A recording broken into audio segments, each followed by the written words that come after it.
नमस्कार। आज हम एक ऐसी चीज के बारे में बात करने वाले हैं जिसे हम सब रोज इस्तेमाल करते हैं, पर शायद ही कभी उसके बारे में सोचते हैं। बैटरी। आखिर ये छोटे छोटे पावर हाउस हमारे गैजेट्स को चलाते कैसे हैं? चलिए, आज बैटरी के अंदर की केमिस्ट्री को समझते हैं। अच्छा, तो एक सवाल से शुरू करते हैं। जरा सोचिए, एक टीवी रिमोट, कलाई पर बंधी घड़ी और एक कार। इन तीनों में भला क्या एक जैसा हो सकता है? ये सब तो बिल्कुल अलग अलग चीजें हैं, है ना? पर एक बात है जो इन सबको आपस में जोड़ती है, और वो है बिजली पैदा करने का तरीका। ये सारी डिवाइस असल में एक छोटे से बहुत ही कंट्रोल्ड केमिकल रिएक्शन से चलती हैं। जी हाँ, बैटरी असल में है ही एक ऐसी मशीन जो केमिकल एनर्जी को इलेक्ट्रिकल एनर्जी में बदल देती है। अब देखिए, जितनी भी बैटरियां हैं उन्हें मोटे तौर पर दो बड़े परिवारों में बांटा जा सकता है। एक वो जिन्हें हम एक बार इस्तेमाल करके फेंक देते हैं, और दूसरी वो जिन्हें हम बार बार चार्ज करके इस्तेमाल कर सकते हैं। तो ये हैं वो दो परिवार। एक तरफ है प्राइमरी सेल्स, जैसे हमारे टीवी रिमोट या खिलौनों में लगने वाले सेल। एक बार इनकी पावर खत्म तो बस कहानी खत्म। ऐसा इसलिए क्योंकि इनके अंदर जो केमिकल रिएक्शन होता है वो वापस उल्टा नहीं हो सकता। दूसरी तरफ है सेकेंडरी सेल्स, जैसे हमारे फोन, लैपटॉप या कार की बैटरी। इन्हें हम बार बार चार्ज कर सकते हैं क्योंकि इनके अंदर का केमिकल रिएक्शन रिवर्सिबल होता है, मतलब उसे उल्टा चलाया जा सकता है। चलिए, अब एक काम करते हैं। एक आम प्राइमरी बैटरी को समझिए कि खोल कर देखते हैं कि आखिर इसके अंदर होता क्या है। हम उसी आम सेल की बात कर रहे हैं जो घड़ियों और रिमोट में सबसे ज्यादा इस्तेमाल होता है। वैसे इस ड्राई सेल का भी अपना एक इतिहास है। सब कुछ शुरू हुआ 1866 में, जब जॉर्जिस लेक्लेंचे ने एक वेट सेल बनाया, पर वो भारी था और आसानी से टूट जाता था। फिर 1881 में कार्ल गैसनर ने डिजाइन में सुधार किया और पहला सफल ड्राई सेल बनाया, और बस उसके बाद तो ये टेक्नोलॉजी हर जगह छा गई।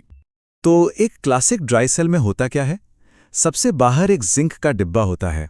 यही इसका नेगेटिव टर्मिनल है, जिसे कैथोड कहते हैं। इसके अंदर अमोनियम क्लोराइड का एक गीला जेली जैसा पेस्ट भरा होता है। यह है इलेक्ट्रोलाइट। इसका काम आयनों को एक जगह से दूसरी जगह ले जाना है। और ठीक बीचों बीच एक कार्बन की रॉड होती है जो पॉजिटिव टर्मिनल यानी एनोड का काम करती है। ऊपर से इसे अच्छे से सील कर दिया जाता है ताकि अंदर का पेस्ट सूखे नहीं। और ये पूरा का पूरा इंतजाम मिलकर पैदा करता है लगभग 1.5 वोल्ट की बिजली। ये वही पावर है जिससे हमारे घर के न जाने कितने छोटे मोटे गैजेट्स चलते हैं। प्राइमरी सेल का एक और बहुत ही आम रूप है मरकरी बटन सेल। इसे घड़ियों, छोटे कैलकुलेटरों या सुनने की मशीनों में जरूर देखा होगा। ये बहुत छोटे और पतले होते हैं। वोल्टेज भले ही कम देते हैं, पर इन छोटे डिवाइसों के लिए ये एकदम परफेक्ट होते हैं। चलिए, अब बात करते हैं उन बैटरियों की जो एक बार में हार नहीं मानती, यानी कि सेकेंडरी सेल्स। ये वो बैटरियां हैं जिन्हें हम बार बार इस्तेमाल कर सकते हैं।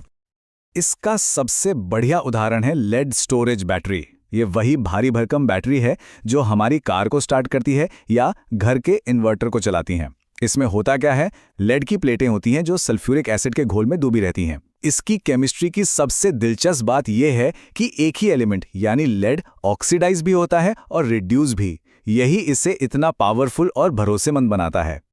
तो सवाल यह है कि ये रिचार्ज होती कैसे है? इसका राज पता है, बहुत ही आसान है। जब बैटरी डिस्चार्ज होती है तो एक खास केमिकल रिएक्शन होता है। जब हम इसे चार्ज करते हैं तो हम बस बाहर से बिजली देकर उसी रिएक्शन को जबरदस्ती उल्टा चला देते हैं, और बस बैटरी फिर से काम करने के लिए तैयार हो जाती है। सेकेंडरी सेल का एक और अच्छा उदाहरण है निकल कैडमियम या NiCd बैटरी।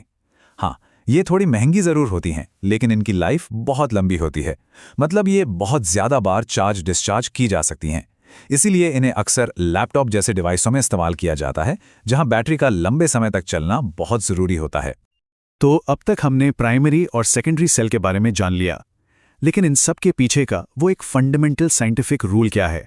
वो कौन सा नियम है जो तय करता है कि कोई बैटरी कैसे काम करेगी? और वो नियम है फैराडे का इलेक्ट्रोलिसिस का पहला नियम। अब यह सुनने में थोड़ा मुश्किल लग सकता है, पर इसका मतलब बहुत सीधा है।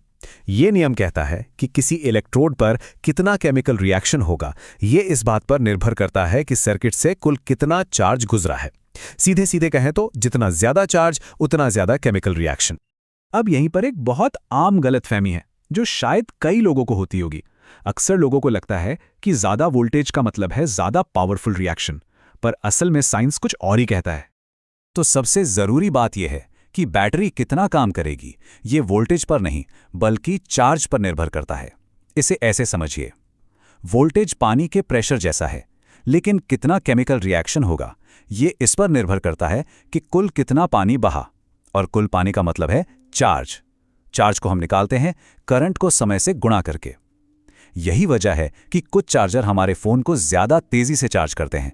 वो ज़्यादा वोल्टेज नहीं बल्कि ज़्यादा करंट देते हैं, जिससे कम समय में ज़्यादा चार्ज ट्रांसफ़र हो जाता है। तो अगली बार जब अपना फ़ोन इस्तेमाल करें या कार स्टार्ट करें तो एक पल के लिए ज़रूर सोचिएगा, हर बैटरी असल में स्टोर्ड केमिकल एनर्जी की एक कहानी है। और अभी इसी पल हमारे चारों तरफ न जाने कितने ऐसे अनदेखे केमिकल रिएक्शंस हो रहे हैं जो हमारी इस पूरी दुनिया को पावर दे रहे हैं।